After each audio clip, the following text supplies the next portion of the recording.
Welcome to Groton. I'm your host, Cindy Olsen.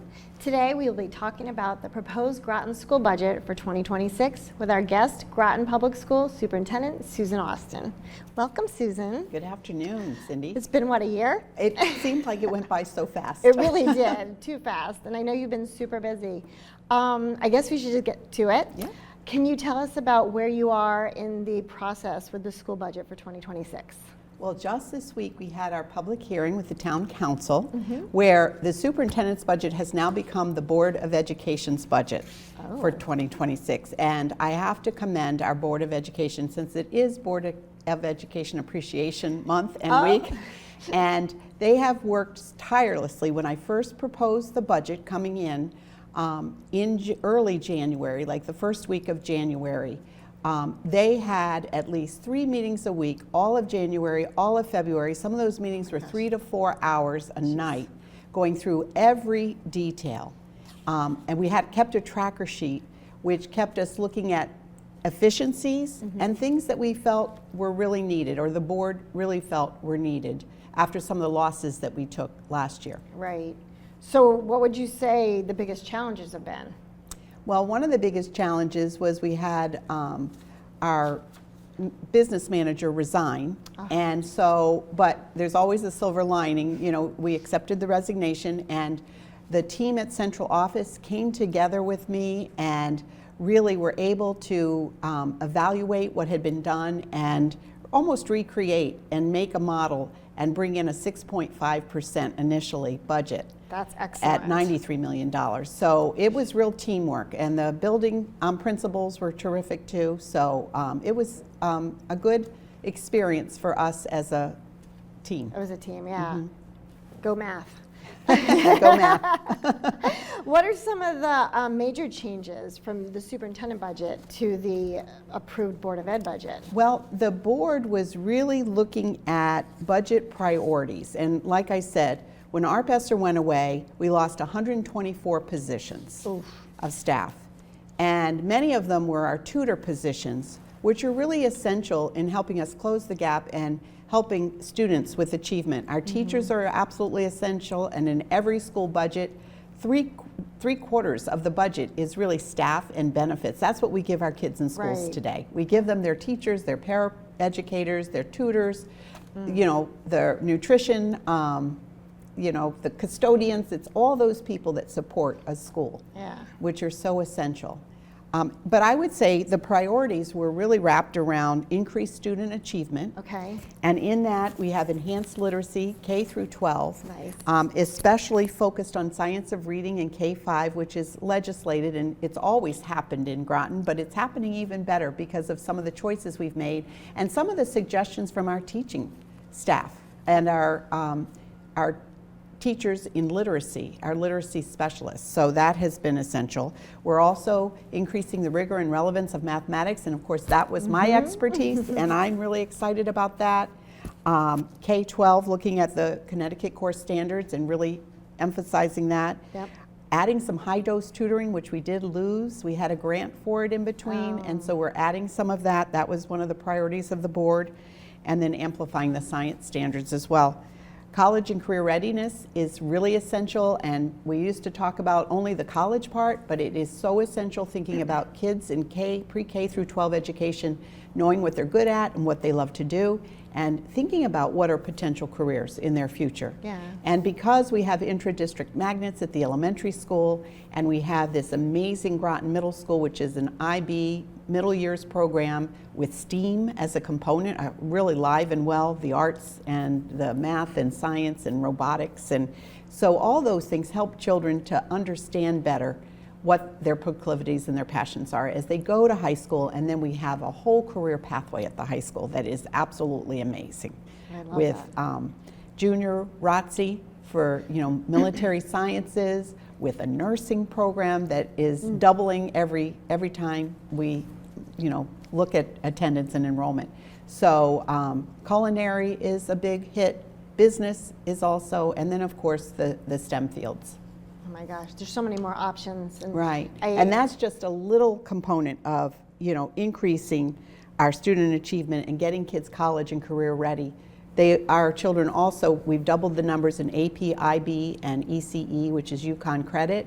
So more kids are taking advantage of that. So all those things help build our students up and get them ready for real life. Yeah. I totally love all that. I think it's great how you give them such awareness of all the options out there, because when we went to school, it was like, you can be a policeman, a teacher, you know. There are a couple other things that the board really looked closely at on that tracker sheet, and one of them was the equipment and computer equipment and looking at student devices, which are really kind of tired. A lot of them were given out pre-COVID and through COVID. And we used to get DOD funds, Department of Defense supplemental funds, about $500,000 a year. And those have all been spent, and we have not received anything this year. We're not sure we're going to receive it. It's likely that we won't, but our numbers have improved with impact aid for this last, tally. So we're hopeful maybe in a year, but for next year, we've asked for funds for the student. Well, yeah. So there you will see for instructional equipment, there is an increase of about $300,000 for that. Would you say that's your biggest financial obligation, this coming proposed budget? Not necessarily the biggest. The biggest financial obligation, of course, is staffing and benefits and utilities and supplies, that like everybody at home, electricity's gone up. So that's been a challenge, and gas and fuel. So one of the other positions that they added on to was to add another special educator and another social worker. Oh, great. Two of our elementary schools, Northeast Academy and Charles Barnum, we had to lose a position with our ESSER funds, but we've added that back into the budget, and the board really felt those were two essentials. I would agree. I think it's very important to have both those. So good for you guys for doing that. Well, and good for a Board of Ed for standing tall, knowing that those are things that are so important for students and How many are teachers. on your Board of Ed committee? How many? We have 9. 9. Yep. And we have 9, and we have Beverly Washington, who's our chair, and she was able to speak up at the town council, and she's really passionate about this. She is. That's great. So let's talk enrollment real quick. Okay. Where are we at? What's the big trend with enrollment? So the trend of enrollment has been pretty steady. Okay. We did see a dip during COVID with students not coming, but it looks like it's actually going up next year. And we actually, because I serve on the board at the Nautilus, Captain Ken Curtin has told us that Columbia class will be built. And in the next 10 to 15, 20 years, there's going to be at least an influx of 600 families moving in and out continuously, additional to what we've seen. Now, it doesn't mean they'll all move to Groton, but Balfour Beatty is the home of the military, and they will be using those homes for military first in the future. So we can look to see maybe some growth in enrollment in the future. It seems so. That's a lot. Wow. That's a good person to have contact with. It is, yeah. So what's the biggest cost of the budget right now? Is it the staffing It's and the staffing technology and the services? It's all those things that I've been mentioning. We call them the drivers. The drivers. The drivers. So there's legal fees, which all districts have because of negotiations, special education, even board matters that they're dealing with. Health insurance, but our health has kind of steadied a little bit, but we still have obligations to health insurance. And naturally it rises on its own anyhow. It rises on its own, and we just have to be ready and have a healthy health savings reserve. And that's what our goal is. Great. There's property costs, with maintenance, and sometimes we've, not been, we've been keeping on top of maintenance, but, boilers go, and I know we have a CIP for that. And so there are things in some of the older wings or the older buildings that have happened, and even in some of our newer buildings, we've had some experiences that we've had to fix right away, especially when it involves water. And then also you want to take care of it and keep the environment healthy. Absolutely. And adequate for your staff and your students. It's really important to maintain, Definitely. and custodial. They're very important in our world. And then the utilities and contractual obligations and wage, increases, even with minimum wage. That happens every January. We have to be ready for that. It all hits you. That's a lot of math, and Susan. I like math. I know It's you fine do. for me. We're going to take a quick break. Okay. We'll be right back with Susan Austin, Groton Superintendent. Stay tuned.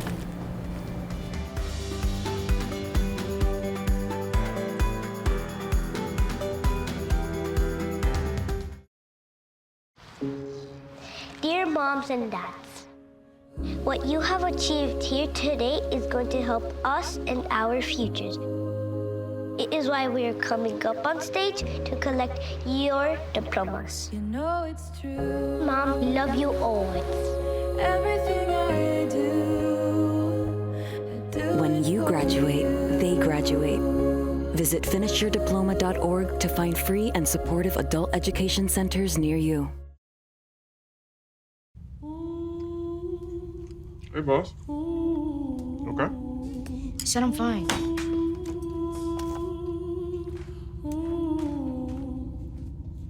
Put me to bed, see you in the morning. With the frosted Superman, but it wasn't on it. And we lost it. You can talk to me. It's been really hard for me.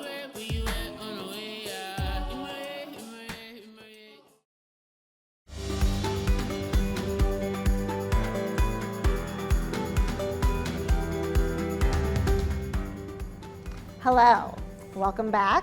We're here today with Susan Austin, the Superintendent of Groton Public Schools, talking about the proposed budget for 2026. Susan, you've been here a while as Superintendent. Give us a little history of the budget. Okay, I'd be happy to.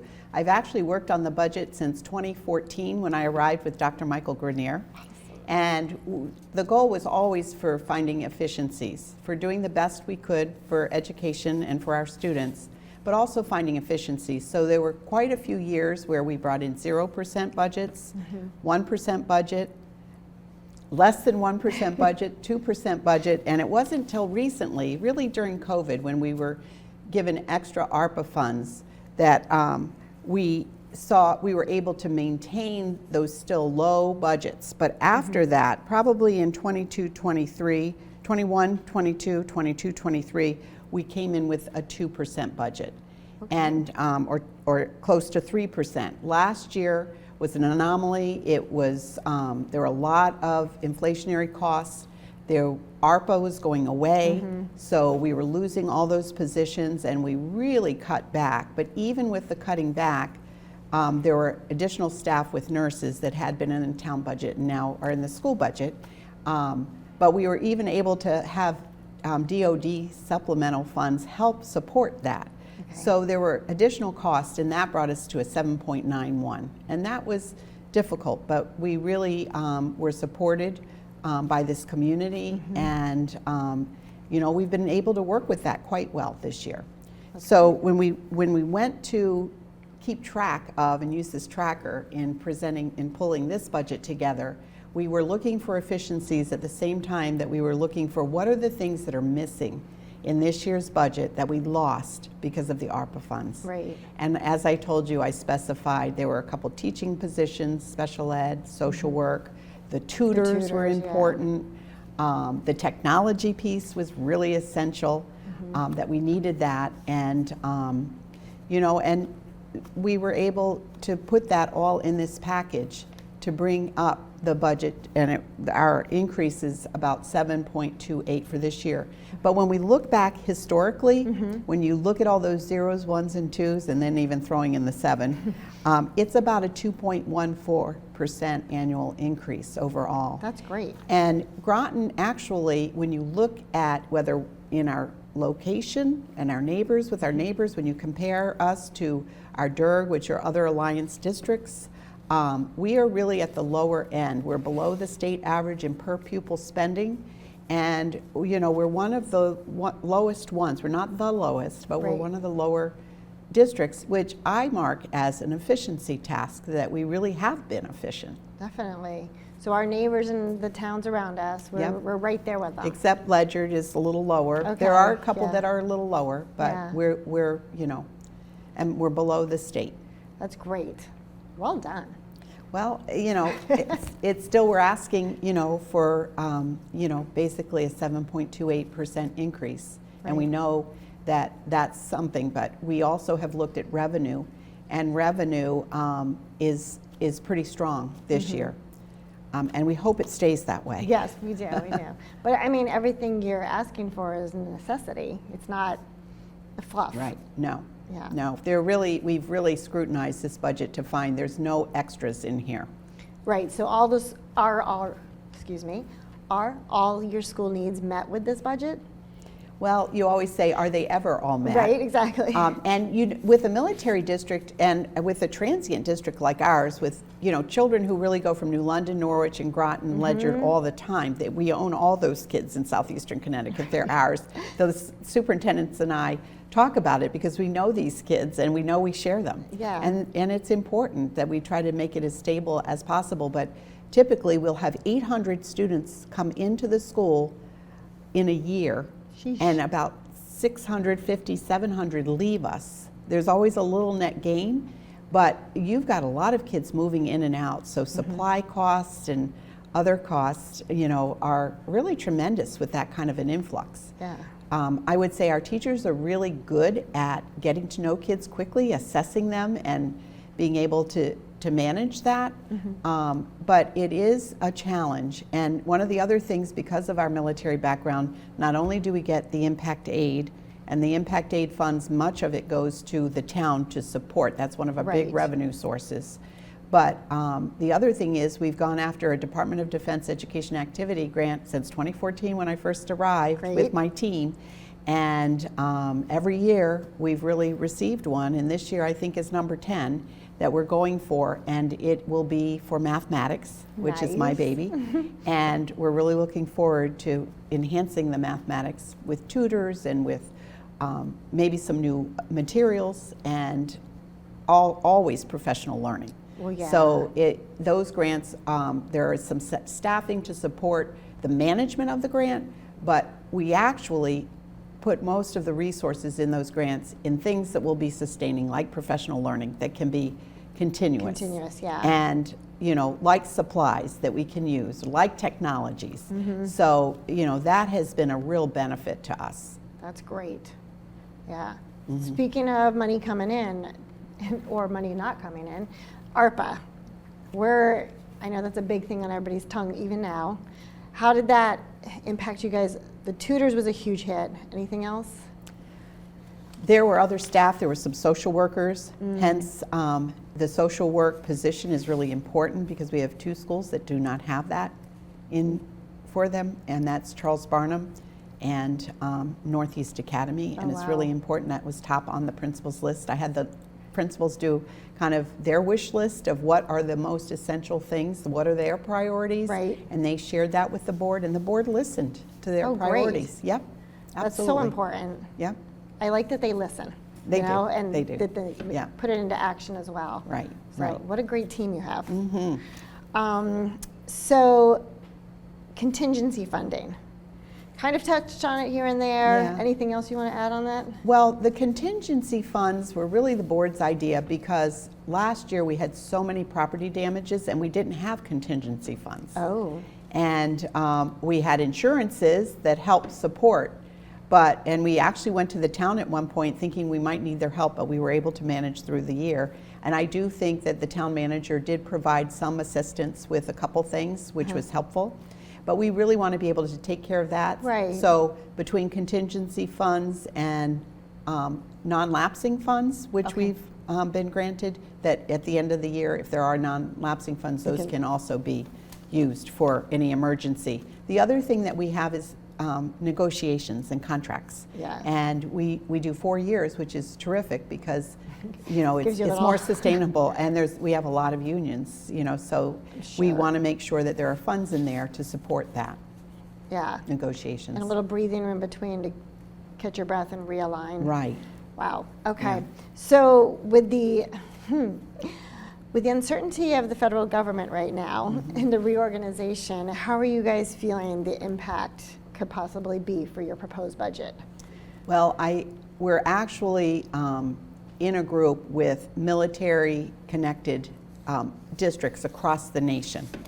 And it's a real network of support. I the president of the military MISA group, which is military impacted superintendents across the nation. I've met with him, I've talked to him, I can call him, Nice. and he sends newsletters out. And right now, the information that we're given is that Impact Aid is here. It might not be in the same offices that it had been, Okay. but we will continue. And we already know that the town has received their first installment, which is over $2 million of Impact Aid. They usually get a second installment and something in between. So, and last year, it was over $6.5 million that they received of Impact Aid. Oh, wow. So, you know, and then we also get for military children with disabilities, and that goes right into the board's budget to support children Special- with disabilities. Yep. So, and we were encouraged to do the Department of Defense Education Activity Grant. We know who runs it. We've been part of this organization, and they continue to say it's going forward. It's going so forward. so far, Okay. we continue to persevere and Great. get this ready. I hope that keeps going. I do too. Yeah. I do Maybe too. changing offices isn't so bad, but the worry and the stress can be a lot, huh? Yeah, yeah. Well, and it's the management of it, you know, and maybe the timeliness. I know I was reaching out for Social Security and, you know, and just looking into some things, and the phone call took about 20 minutes before someone answered, so you just don't know. Yeah, yeah, you want to know. So, oh man. Well, Susan, you've given us a lot. All I can say is great work by everybody involved. Thank you. We all love your teachers. We all love your Yeah. staff. Everybody involved. The schools have been doing great. We want you to keep doing all these great things, so we support you. Well, thank you. I hope this goes well. And if for anybody who would like further information on the proposed fiscal year ending 2026 Board of Education budget, Right. please visit grotonschools.org. Okay? We Anything have some else? new resources too, a presentation that helps capture this as well, That's looking right. at a budget. And we know that, you know, it is an increase, but we really feel that the board has done a real careful look going through the entire budget Right. and has added a couple things that are necessary, but we've also taken some things out. Great. So, Well done. Thank thank you you. so much for being Thank here you. today, Susan. All right. Thank you.